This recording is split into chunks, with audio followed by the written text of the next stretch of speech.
Assalamualaikum warahmatullahi wabarakatuh. Alhamdulillah alladzi hadana li hadza wa ma kunna linahtadiya laula an hadanallah. Yang kita hormati bersama Bapak Amir, kemudian ada Tuan Amir Malaysia, kemudian para mubalighin yang hadir pada kesempatan kali ini, lalu para hadirin sidang jalsa salana yang mulia dan beberapa tamu undangan yang berbahagia. Pertama dan yang paling utama tentu saja kita mesti bersyukur kehadirat Allah Tuhan yang Maha Kuasa yang telah memungkinkan kita semua untuk berkumpul di acara Jalsa Salana 2025 di Gondrong Cipondoh Tangerang ini. Kemudian yang lain yang juga penting, saya ingin memanfaatkan waktu 15 menit kurang lebih untuk menyampaikan beberapa hal yang berkenaan dengan soal-soal kebangsaan kita. Tapi yang pertama kali penting untuk saya sampaikan adalah tentu kami mengucapkan terima kasih. Saya sebagai Direktur Eksekutif Setara Institute Halili dengan nama yang berbeda-beda. Tadi Tuan Amir Malaysia nyebut saya Halili Ahmad. Bapak tadi nyebut saya Halili Ismail. Yang betul Halili Hasan. Jadi Halili gabung sama legenda Mubaligh Ahmadiyah ya Pak Hasan. Sekilas tadi saya melihat ada Maulana Mirajuddin di belakang kalau tidak salah, kita hormati bersama. Oke, luar biasa. Terima kasih untuk undangan agar kami hadir. Sebenarnya ini salah satu yang pokok yang memang dalam pekan ini kita ingin hadiri, meskipun saya tadi sudah bilang sama Pak Amir, saya juga bilang sama Kang Hendra, sebenarnya ada kepikiran untuk hadir ke Jalsa di Tasik, karena kebetulan mertua saya di dekat-dekat situ. Tapi karena satu dan lain hal dan undangan saya diminta untuk hadir di sini, saya memilih untuk ke sini. Meskipun tadi sambil ngopi ditelepon Pak Kandali untuk hadir di Jalsa Jakarta, ya sudah, saya tak geser ke sana ya, nanti jam 12. Kata Kang Yendra makan dulu, saya bilang tergantung, saya butuh makan atau enggak gitu. Kalau energi saya masih banyak, kan lemak ini kan memelihara kita dari banyak hal gitu. Kalau lemak kita masih banyak nggak perlu makan. Bapak Ibu sekalian, Setara Institut selalu menganggap penting Jalsa Salana ini, sehingga tidak ada alasan bagi negara, bagi pemerintah, termasuk bagi masyarakat untuk menolak, kemudian membatasi, merestriksi penyelenggaraan Jalsa Salana. Paling tidak kalau kita lihat dari perspektif keindonesiaan, kami pernah menyelenggarakan satu riset yang menurut kami penting. Ada 2 kali riset nasional yang kami selenggarakan tahun 2016, terakhir tahun 2023. Yang berkenaan dengan Ahmadiyah, ada satu pertanyaan menarik yang kami sampaikan ke anak-anak kita di tingkat SMA. Pertanyaannya sederhana, apakah Jamaat Ahmadiyah itu saudara seiman dengan Anda? Hanya 30% kurang lebih yang mengatakan bahwa ya, mereka saudara seiman. Tapi pertanyaan selanjutnya, ini yang menurut saya satu pertanyaan sangat penting bagi kita semua, dan jawabannya sangat penting bagi kita semua, yaitu ketika kami tanya, apakah Ahmadiyah itu saudara sebangsa? 80% lebih mengatakan ya, Ahmadiyah adalah saudara sebangsa. Poinnya itu saya kira, bagi kebinekaan Indonesia, bagi kebangsaan Indonesia, bagi kewargaan kita, kita mesti meletakkan kebangsaan itu sebagai platform bersama. Maka ketika ibu bapak sekalian, bapak-bapak sekalian itu misalnya menyelenggarakan Rapta, itu suatu yang kami dukung sepenuhnya. Jadi Rapta itu harus diselenggarakan sedemikian rupa untuk memastikan bahwa Ahmadiyah bagian dari simpul kebangsaan Indonesia. Tentu kita semua tahu bahwa kontribusi Ahmadiyah untuk kebangsaan Indonesia itu sangat besar. Beberapa hal sudah dilakukan oleh PBJI untuk memberikan semacam penyadaran bahwa Ahmadiyah itu punya kontribusi besar bagi kebangsaan Indonesia. Mulai dari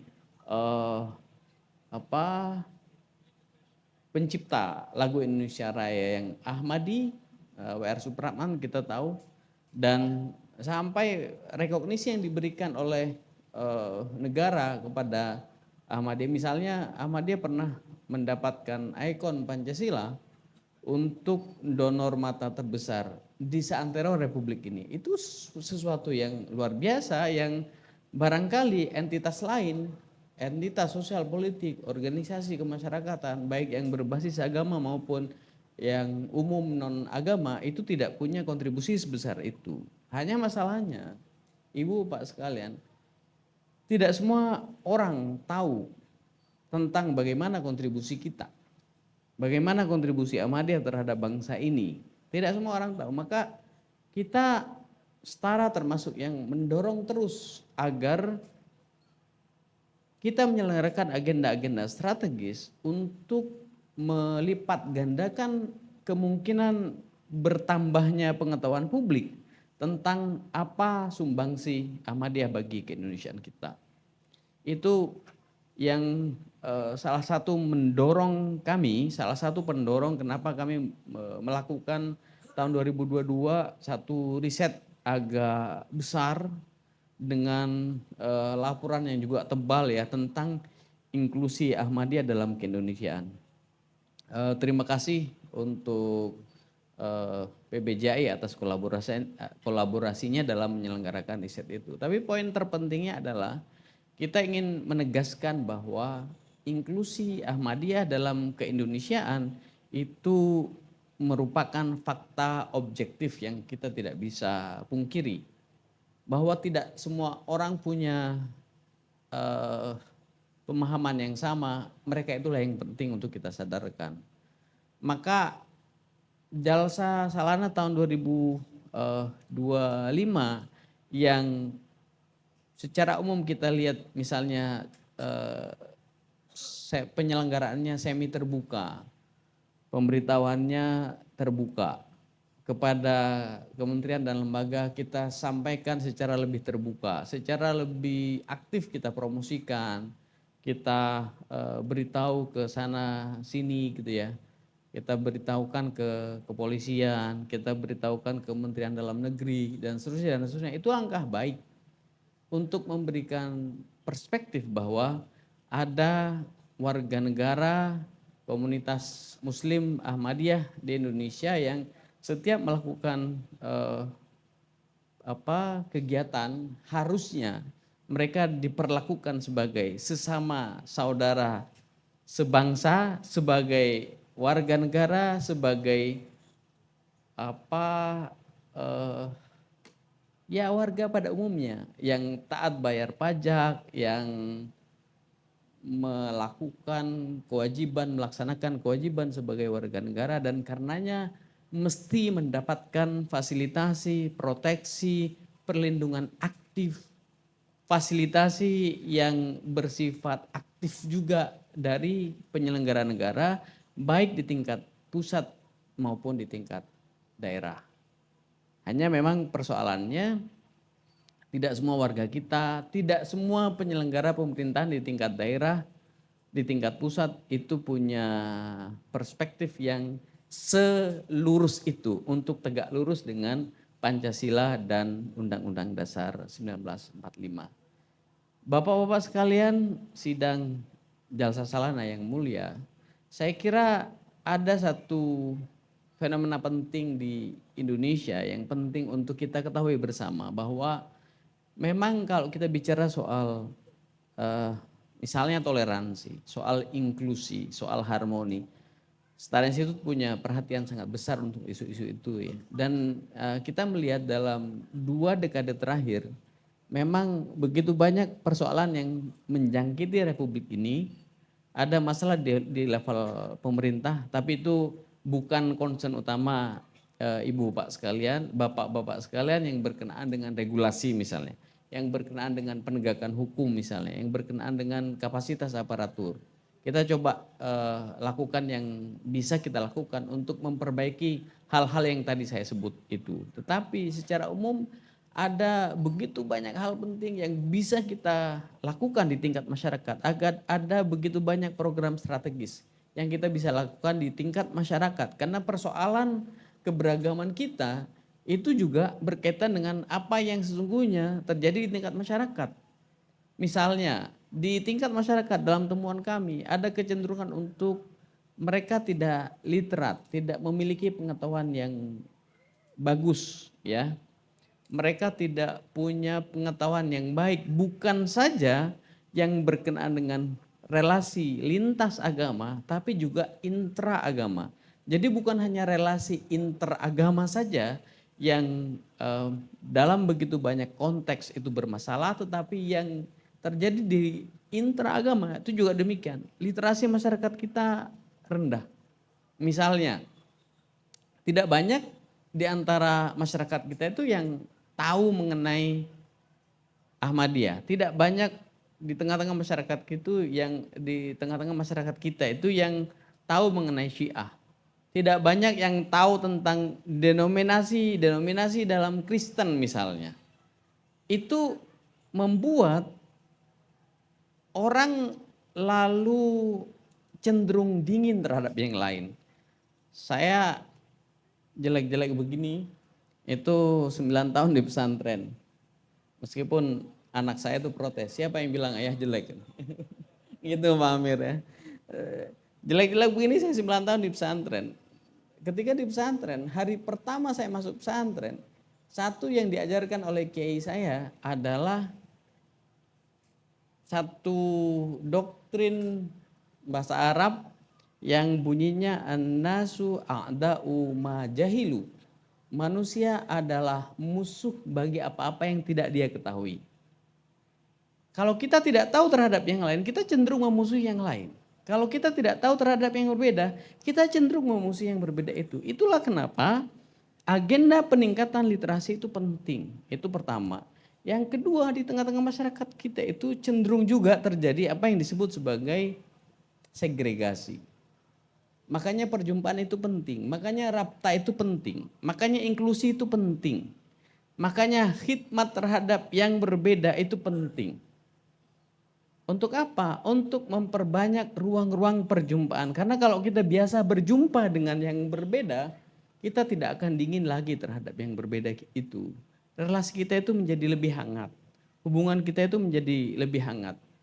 Hubungan Ahmadi dengan non-Ahmadi itu akan lebih hangat. Sehingga Raptah itu suatu yang penting untuk kita terus agendakan. Perjumpaan-perjumpaan penting untuk selalu kita agendakan. Pertemuan-pertemuan lintas identitas, lintas agama, lintas keyakinan itu penting untuk selalu dilakukan. Makanya kami Setara Institute bahagia sekali, happy banget kalau kata Gen Z gitu ya. Ketika kami turun ke daerah, di daerah itu selalu ada komunitas yang beraneka ragam. Salah satunya Ahmadiyah. Ketika kami ke Tomohon beberapa waktu yang lalu, ketika kami ke Semarang, ketika kami ke bahkan Ciamis, ketemu dengan teman-teman Ahmadiyah dan itu bagus sekali. Ketika kami ke Klaten, yang kita tahu Solo Raya itu adalah daerah yang kita bisa katakan merah ya di Republik ini, sesuatu yang baik ketika kita Ahmadi bisa berjumpa secara hangat dengan non-Ahmadi. Itu yang di dalam perspektif advokasi koalisi kebebasan beragama berkeyakinan itu disebut sebagai pendekatan lintas. Kalau kita bahasa umum sering menyebutnya sebagai lintas sektoral gitu ya. Itu penting untuk kita lakukan sebagai bagian dari cara kita untuk memperkuat satu tadi literasi, yang kedua perjumpaan untuk mengurangi segregasi di antara kita sehingga kebinekaan Indonesia itu menjadi baik, sehingga modal sosial untuk kita bisa membangun bangsa ini menjadi baik juga. Tidak ada cerita negara bangsa bisa membangun jika ada ketidakrukunan di dalamnya. Ketika ada konflik di dalamnya, maka saya kira ikhtiar selama ini dalam 100 tahun Ahmadiyah di Indonesia untuk berkontribusi bagi pembangunan negara bangsa itu harus diapresiasi setinggi-tingginya. Dalam konteks itu Setara selalu bersedia untuk menjadi sahabat Ahmadiyah, menjadi bagian dari keluarga Ahmadiyah untuk membangun Indonesia yang lebih baik bagi semua. Terima kasih, hormat, selamat, tahniah untuk semua. Sidang Jalsa Salana 2025 di Tangerang ini. Mohon maaf atas segala kesalahan dan kekurangan. Assalamualaikum warahmatullahi wabarakatuh.